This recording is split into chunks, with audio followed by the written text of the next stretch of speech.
jump on this video. I did Dancing Eros last night, and we did the Maiden archetype, which is about vulnerability and softness. And in the sharing circle, we shared what makes us most vulnerable.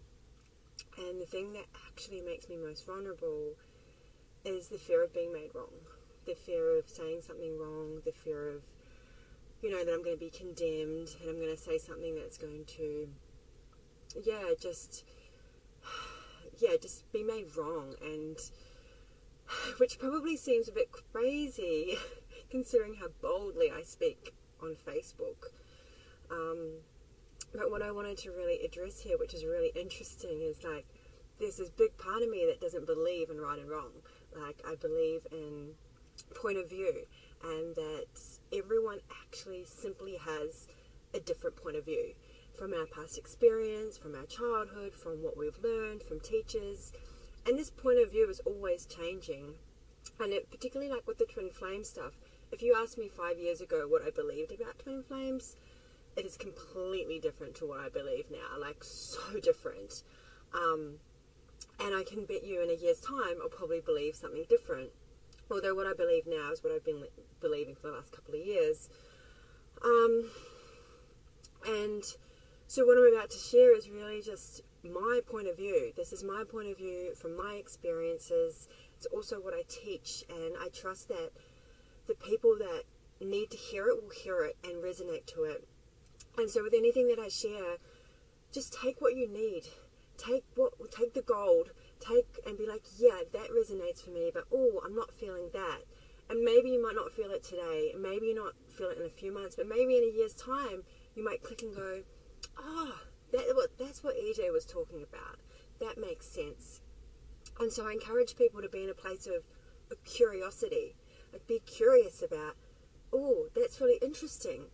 And instead of agreeing or disagreeing or right, wrong, being curiosity of what I'm sharing, of what other people are sharing, and really feel into what feels true for your body and what feels true in your heart, or if something clicks for you, And do this with everything, not just with what I'm sharing, but with everything. Like, just being curiosity about people is really, it's just such a beautiful space to be in.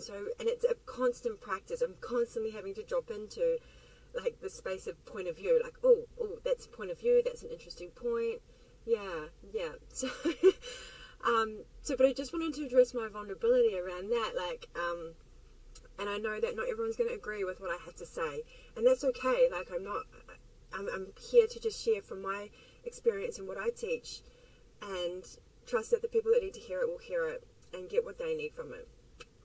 But mainly what I'm here to just mention is, actually the other vulnerable point is that I was just driving and I'm on my way to the beach, and I just had all this stuff coming through me, and I was like, no, I'll do that when I get home, and wait till I'm ready and I've got my makeup on, and I was like, no, this has to come through now. Like, this is not going to wait. And this is what I always do. I always wait, and then there's so much stuff I want to express, but it's like I'm waiting for the right time and waiting till I'm more prepared, and then I've got my notes, and now I'm like, no, like this has to come out. So what was really coming through me is just sharing why I did my post yesterday about the link between the concept of twin flames and narcissistic abuse, which I've seen really commonly. It's been my experience. It's also been experience for a lot of my clients. And it's more so the idea of a twin flame runner, right? And I'm not going to get into my story exactly right now, but a little bit of it, but just I'm going to share more and more on this. But the first thing I want to add here is, like, I really don't want to discredit or dishonor. There's some beautiful twin flame teachings out there, and some that my friends teach, and that ultimately are about self. And that's what I believe that this whole twin flame journey of twin flame teachings is about. It's about self. And so there are some beautiful teachings out there, and I'm really speaking to is the way that so often people get hooked on someone being their twin flame, and this person is effectively running away from them or unavailable, And the connection actually becomes quite toxic and often codependent.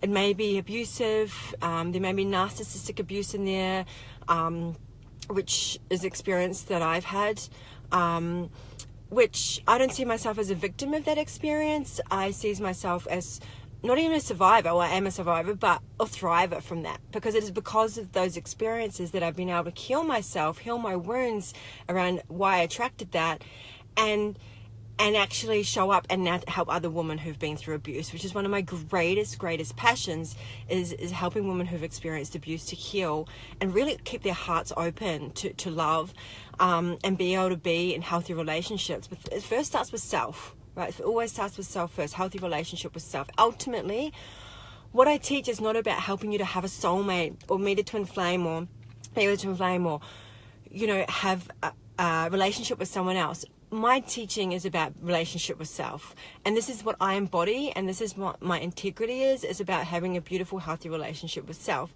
first, ultimately. And so that this is the real reason that I'm starting to share around this, is because I just see so many people in suffering. And if I touch on my experience a little bit, it's and I drop into this place that I was in where it was like night after night after night. I had a man who would